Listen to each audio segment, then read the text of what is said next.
we will see the classification of lung collapse.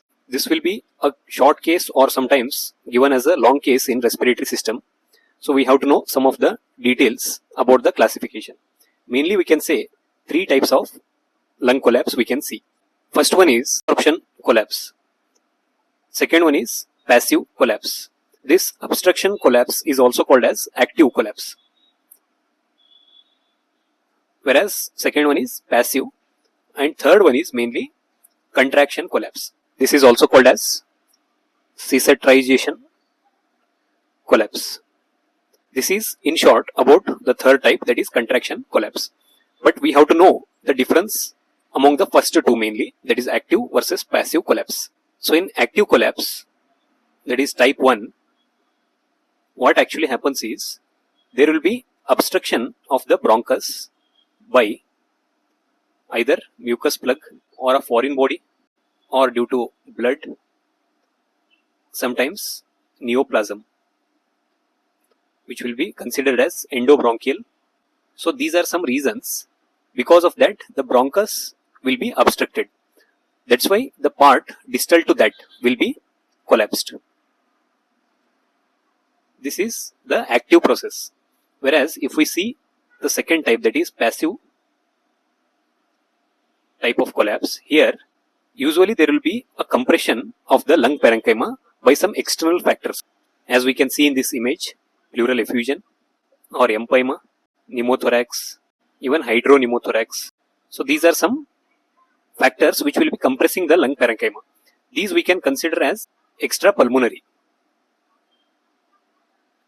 Sometimes there will be a development of mass or the enlarged lymph nodes which will be compressing the lung parenchyma. So that will be intrapulmonary.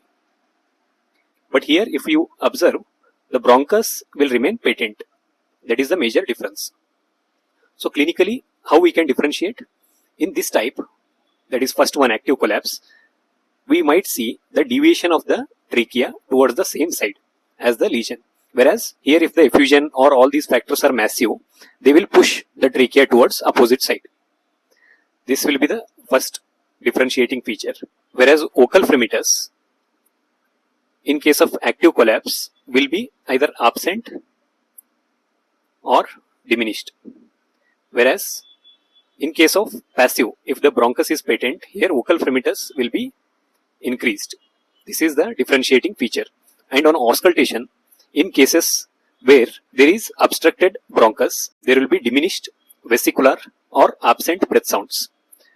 So we can consider here absent breath sounds, and vocal resonance will be absent, and there will not be any rhonchi or crepitations in type 1. Whereas if the bronchus is patent, it will be tubular breath sound. There might be even bronchophony or whispering pectoralic might be seen, and vocal resonance will be increased, and sometimes there will be coarse crepitations heard. These are some differentiating features among active and passive collapse. Hope you have understood the types of lung collapse. Just to summarize, type 1 active, type 2 will be passive, where bronchus will remain patent. Here bronchus will be obstructed. And type 3 is destruction of lung parenchyma, that is contraction collapse. Thank you so much.